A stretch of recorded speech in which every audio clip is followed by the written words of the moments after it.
अमितोष पारिक, आप कह रहे हैं कि बाबर आक्रमणकारी आक्रांत था, लेकिन ग्रेटर हैदराबाद में जिस संगठन ने कहा है कि वहां पर बाबरी स्मारक बनेगा, वो उनका कहना है कि बाबर के नाम से परेशान नहीं होना चाहिए। किसके नाम से परेशान होना चाहिए प्रत्युष भाई?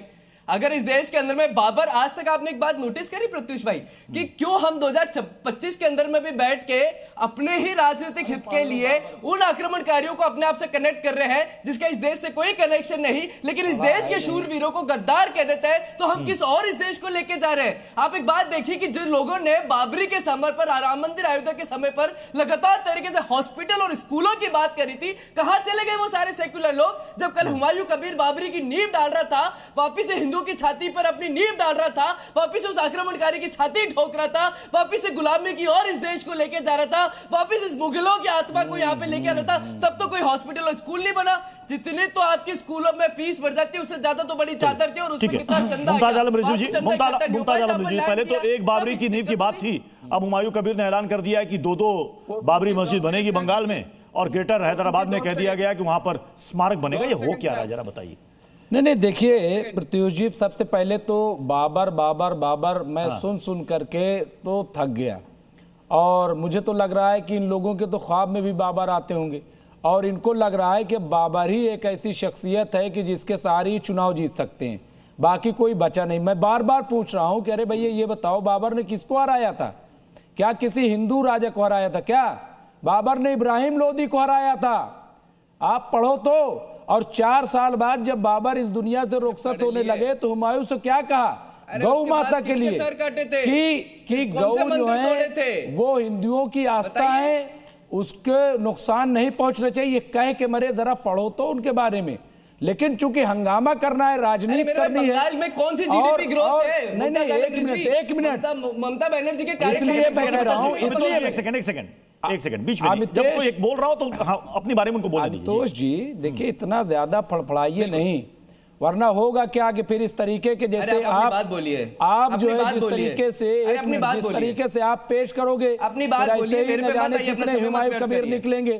खैर, मैं जो बात आपने की है, ठीक है, मैं एक मिनट मैं जवाब दे रहा हूं। देखिए ऐसा है, ये दुनिया का और खास तौर से हिंदुस्तान का मुसलमान जानता है कि वहां क्या हो रहा है। वहां सिर्फ राजनीति हो रही, राजनीति के अलावा कुछ नहीं है। और बीजेपी कर रही है, बीजेपी कर रही है। वो तो टीएमसी के विधायक जिन्होंने बाबरी की, अरे भाई निकाल दिए गए, अब कहां है? जब बुनियाद रखी गई, क्या टीएमसी के विधायक थे? निकाल दिए गए। सुनिए, दूसरी चीज ये कि 2019 में बीजेपी टीएमसी, अरे भाई प्रत्युष जी 2019 में बीजेपी के टिकट पे लोकसभा के चुनाव लड़ चुके हैं, क्या पता नहीं आपको?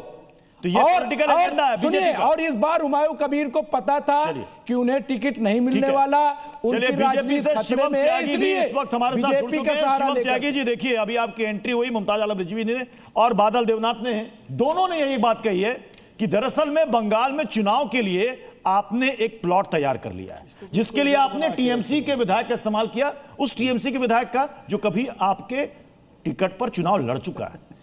एक बात तो है प्रत्युष जी, कुछ तो बात है, हमारी भाजपा में किसी का भी इस्तेमाल कर लेते हैं, मतलब विपक्षी पार्टी का विधायक इस्तेमाल हुमायूं का कर लिया, बाबर का कर रहा, मान रहे हैं कि हुमायूं का कर लिया। अरे एक सेकंड और मान तो लिया उन्होंने, मान लिया भारतीय जनता पार्टी के प्रवक्ता ने, बहुत बढ़िया, यानी उन्हीं का एजेंडा है, बहुत बढ़िया, शानदार बात है। ठीक है, बोलने दीजिए। अभी और बोलेंगे वो, कहीं इससे पहले ताली वाली बजाने के कार्यक्रम में थे क्या?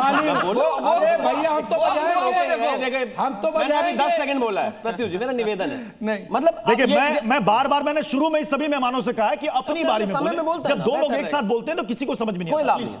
तो मतलब ये कोई तर्क है इस बात का? विधायक ममता बनर्जी का, विधायक को सपोर्ट करने वाली ममता बनर्जी, उसको सुरक्षा देने वाली वहां की पुलिस, राज्य में वो हिंदुओं के खिलाफ काम कर रहा है, इस देश की संस्कृति के खिलाफ काम कर रहा है, मुगलों के लिए काम कर रहा है, और उस बाबरी के लिए काम कर रहा है।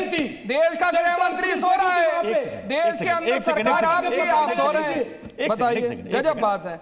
जवाब जी आ रहा हूं मैं आपके पास, कोई सी भी 30 सेकंड में आप मुझे अगर नॉन स्टॉप बोलने देना, इनकी सरकार नहीं है, इनकी सरकार सो रही है, मैं आऊंगा आपके पास, मैं आऊंगा तब बोल लीजिएगा। तो जाहिर है जिस राम मंदिर मूवमेंट के लिए हमारे नेता लड़े, जेल गए, मुकदमे चले, लोगों को गोलियां लगी, आपको लगता है हम उसके खिलाफ बाबरी के लिए, हमारे ऊपर आरोप इस बात का लगाया इन्होंने पूरा जीवन के हमने बाबरी तोड़ी है, अब कह रहे हैं बाबरी बनाने वाले हैं। आप इनको रोक दीजिए, क्या है? एक सेकंड देखिए, मैं उनके बीच में मुमताज जी एक सेकंड, जब आप बोल रहे थे तो बीच में किसी ने इंटरप्ट किया? आप क्या चाहते हैं कि जब आप बोले तो कोई इंटरप्ट करे, दूसरा बोले तो आप इंटरप्ट करें, तो फिर बहस किस बात की? इनका 2 मिनट दीजिए, फिर आप बोलिए। अब मैं एक चीज आपको कहना चाहता हूं, मैं ये जो बाबरी कल ये हुमायूं कबीर ने बनाई है, इसको जिसका शिलान्यास किया, उसके बारे में मैं क्या सोचता हूं। मैं ऐसा मानता हूं कि ये इस देश के 500 साल के इतिहास पर कलंक है। इस देश के हर एक डायनामाइट लगा के उड़ा दीजिएगा, जैसे आपने 6 दिसंबर 1992 को उड़ाई थी। एक सेकंड सही है जवाब। इस देश के हर एक सनातनी, हर एक हिंदू के ऊपर कलंक है। इस देश के लिए, इस श्री राम मंदिर के लिए जिसने कार सेवा में जान गंवाई, उनके शरीर पे लिटरली ये व्यक्ति और ये ईंटें लेकर जाने वाले लोग लात मार रहे हैं, उनकी छाती के ऊपर रख के जा रहे हैं। जिन राजाओं ने जीवन दिया, जिन लोगों ने जीवन दिया, जिन लोगों ने इस राम मंदिर के लिए काम किया, जिन लोगों ने 500 साल मूवमेंट चलाई, जिनके 500 साल, जिनके पूरे परिवार खत्म हो गए, खानदान खत्म हो गए, वहां की लोक कहानियों में आप जाएंगे तो ऐसे कम से कम 20 राजा आपको मिलेंगे जो परिवार सहित वहां समाहित हो गए। ये हर एक आदमी के मुंह पर तमाचा, मर्यादा पुरुषोत्तम भगवान श्री राम का अपमान, ईश निंदा, खासतौर पर मुगलों की चाटुकारिता और इस देश की हर एक तहजीब की खिलाफत है।